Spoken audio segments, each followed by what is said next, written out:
Good morning, children. How are you all? Welcome to biology session. Today's topic is osmosis. In this module, you will learn how osmosis takes place in resins. Resins are nothing but kishmish. First of all, we will know about the definition of osmosis. A process by which molecules of a solvent tend to pass through a semi-permeable membrane from less concentrated solution into a more concentrated one is known as osmosis. Here I am not speaking about the quantity of solution. I am speaking about the concentration of the solution, children. So this is through semi-permeable membrane. It is nothing but plasma membrane. So in our body, various nutrients are transported through osmosis. Since it is difficult to observe osmosis in our body, let us learn about this process by observing in resins. So let's go through the lab activity. So whenever you're presenting lab activity, you have to present it with 5 headings and 1 diagram. They are aim, apparatus, procedure, observation and result with diagram. Then only we can give a clear picture of lab activity. Coming to the aim of the experiment. Observation of materials in different solution. Materials required are beaker, water, saturated sugar solution and resins. Next one is procedure of the experiment.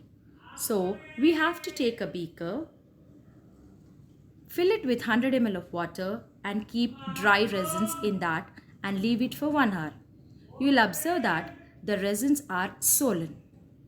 So in the second step, take the same swollen resins and keep it in a saturated sugar solution. Then you will observe that the swollen resins will shrink because of the sugar solution. So it will lose weight and it will shrink in the saturated sugar solution. So this is the observation, children. All resins in a water are swollen. The size and volume has increased. They look much swollen than original. Again, when you keep in a saturated solution, sugar solution, the resins are shrunk when they kept in sugar solution. The size and volume of resins has decreased. So coming to the result of the experiment.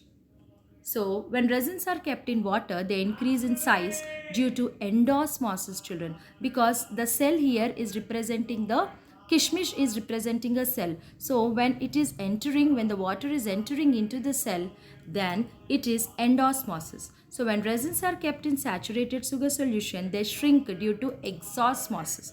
That means water is releasing out of the cell. This is known as exosmosis. And you can see the definitions here of endosmosis and exosmosis, as well as you can see the diagrams here. So there might be another reason. You have to know about the hypotonic solution and hypertonic solution.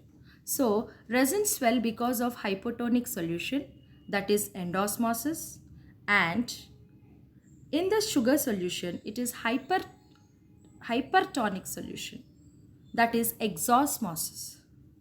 So I hope you everybody understood the experiment, children. So these are the definitions of hypotonic and hypertonic. Resins swell because of hypotonic solution and they shrink because of hypertonic solution. So now I hope everybody understood the experiment. Now it's a time for class task. So write a note on osmosis in resins with a neat labeled diagram. This will be your class task. Mention all the 5 headings: aim, apparatus, procedure, observation and result along with diagram. Thank you.